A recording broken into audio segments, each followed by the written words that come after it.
These first three examples may be a review for you. In fact, we did a video and a lesson on this much earlier in the school year. So you may want to jump ahead to the second example we'll take a look at after this slide. But if you need a refresher on this, it turns out that you can't just have any three sides you want to be able to make a triangle. Something has to be true about them, and specifically, the two shortest sides in any triangle always have to add up to something bigger than the biggest side. So as simple tasks, we'll take our two shortest sides, 4 and 6. I want to add those together and see if they are bigger than the biggest side listed, and just make sure your numbers are listed in order because they're not always, and so don't want to make a mistake because of that. So I get this statement, 10 is greater than 9, and yeah, that's true. So yes, those three segments could be used to make a triangle.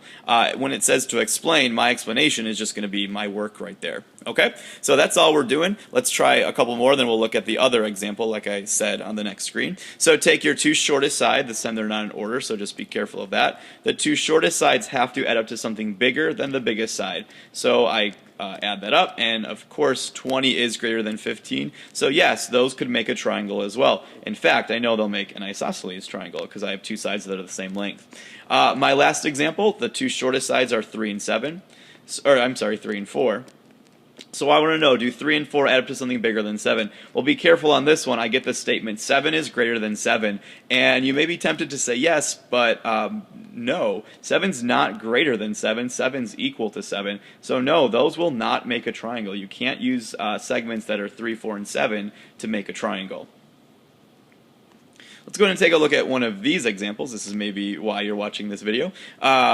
In this case, we're given two side lengths of a triangle. One side's 12 and one side's 8. And I want to know what the possibilities are for the side lengths of the third side. Well, it can't just be anything we want it to be. In fact, it turns out there's a shortest, a smallest value, and there's a largest value. So there's a range we want to find. So I'm going to show you the official mathematical way to do it, and then we'll see if we can see a shortcut. So here's what I want to do. I want to take two scenarios. Maybe our x, our missing side, maybe that's the shortest side.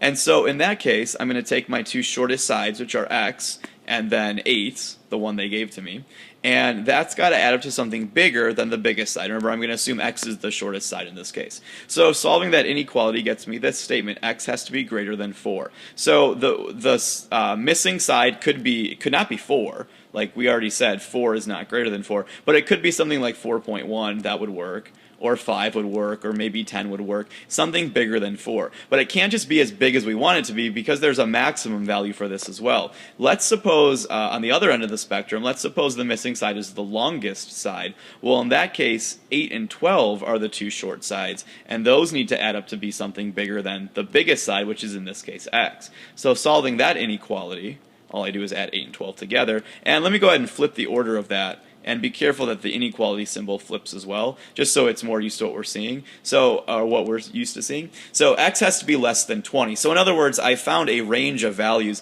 That missing side must be something between 4 and 20. And you may want to put a little note about it can't be 4 or 20. It has to be something bigger than 4 or less than 20. So like 16 or 15, 20 wouldn't work, 21 wouldn't work. So somewhere between those is my range of values. Now, a shortcut people found with this is, well, the numbers we were dealing with were 8 and 12. And so some people realize, well, if I do 12 plus 8, that gets me 20. The biggest it can be, and if I subtract the two sides, 12 minus 8, that gives me 4, the smallest it could be. So yeah, if you want to take that shortcut, that's fine. Just make sure you go back and word your answers something like this. We want to come up with a range of values. The missing side in this case must be between 4 and 20 units, and it can't be equal to 4 or 20.